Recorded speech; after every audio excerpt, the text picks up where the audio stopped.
I used to think that I would save money on eggs by getting some chickens, but after I added everything up, I realized it's costing way more than what I anticipated. And I think a lot of people might be in the same boat. They just haven't done the math yet. Hey friends, welcome to the Squeaky Wheel Farm. Now don't get me wrong, I love having my chickens. But if you're getting into this just to save money, there's a few things you need to know. And honestly, this really hit me the other day. I had someone ask if they could buy eggs from us, and I had to find a kind way to say, we don't really have any extra eggs to sell. It's hard to explain that we're not being selfish or lazy. It just takes more money and time and effort than most people think. And I think that's where a lot of this starts to not add up the way people expect. I think most of us go into this with the same idea. You get a few chickens, you feed them, and they give you eggs. And eventually you're saving money, right? On the surface, that makes sense. But once you actually start adding things up, it's not always that simple. Feed is probably the biggest outgoing cost, and it adds up fast.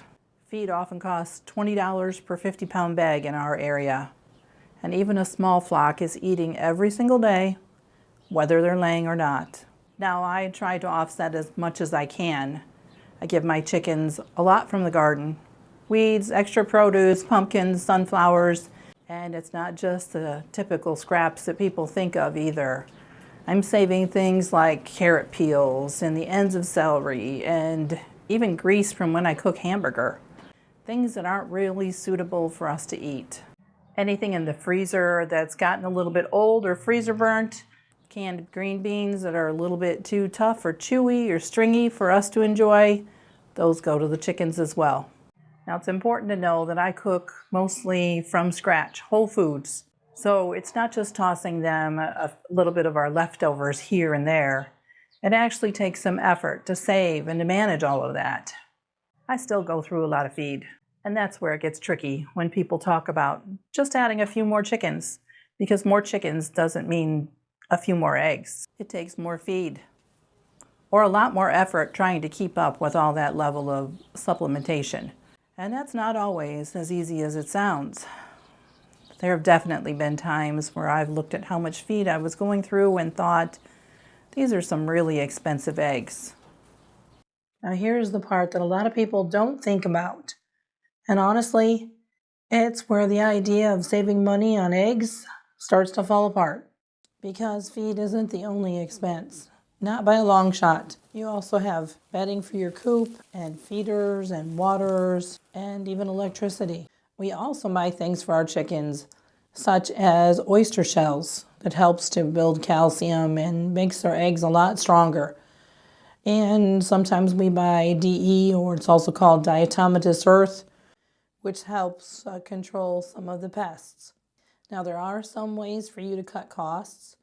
For example, we use ash from our wood stove, and they have a sandy run so they can take their dust baths. But it still all adds up. And then there's the part that doesn't show up on any receipt, and that's your time.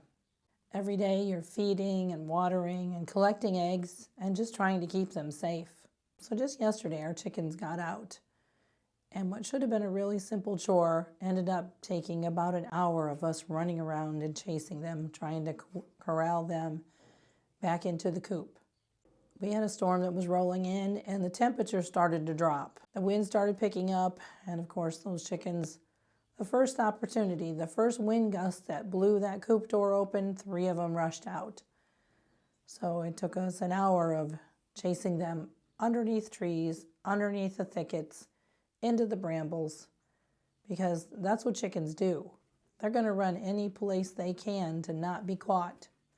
And they don't really care if you're getting all scratched up trying to retrieve them. So something simple can turn into a huge time investment really quick. And that's not a one-time thing. Stuff like that happens, especially if you're asking little ones to help out with the chores. We also make a second trip out to our chicken coop every single night to lock the chickens in, so the predators don't get them. Now, even though it doesn't take long, It is something that you have to do every single day, no matter what. Let me say that again. You have to do it every single day. Because if you don't, you risk the chance of the predators getting them. And then there's coop cleaning. Right now with just 8 chickens, I can do a deep clean just twice a year, and that's sufficient. But if I added a bunch more birds, there'd be a lot more feed, which leads to a lot more mess, which leads to more cleaning, which takes up more of my time. And to be honest, cleaning a chicken coop is not one of my most favorite jobs. And then there's housing. You can spend thousands of dollars on a really nice coop. And I'll be honest, when I first started, I didn't do that. I've actually kept chickens under something as simple as a free truck cap in a dog kennel. And it worked, but it wasn't easy. But like a lot of people, I wanted something easier and much nicer. And over time, that turned into a building and a much more expensive coop. And that's how it usually goes. You start simple, and then you upgrade. So even if you don't spend a lot in the beginning, it's very easy to end up with quite a bit of money tied up into your chickens. And then there's the chickens themselves, depending on what you buy. Chicks or pullets, or even certain breeds, they can all get expensive pretty quickly. But at the scale we're at right now, we're really just producing enough eggs for our own family.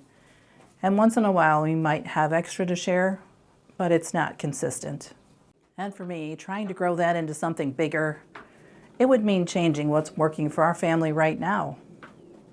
It's not really about being selfish or lazy or not wanting to help other people. It's just about keeping things at a level that stays sustainable for our family. That being said, there are a few ways to make it more efficient. One thing that helped me was buying pullets instead of chicks. Pullets are just young hens that are close to laying age, but they haven't started laying yet. Now, they do cost more up front, but for me, they actually saved money in the long run. Because when you start with chicks, there's a lot that goes into it. You've got to set up a brooder and keep a close eye on the temperature, and you have to clean it every other day. Those first few weeks take quite a bit of attention, and that's also when you tend to have the most losses. So by the time you factor in your time, the setup, and the potential losses, buying pullets just makes a lot more sense. They're already partly grown and much closer to laying eggs. So instead of feeding birds for months with no return, you shorten that gap quite a bit. It doesn't make the chickens free, but it does make it more sustainable. So I'm really curious, if you've got chickens, do you feel like they've saved you money? Or are you kind of in the same place that I am? And if you're thinking of getting chickens, what's your main reason? Saving money, or is it something else? Let me know down in the comments. I'd really like to know from your experience. If you've gotten value from this video today, please give it a thumbs up, like it, and subscribe. Well, that's all I've got for you today. Thanks for watching. Oh, and one more thing. I hope to see you again soon.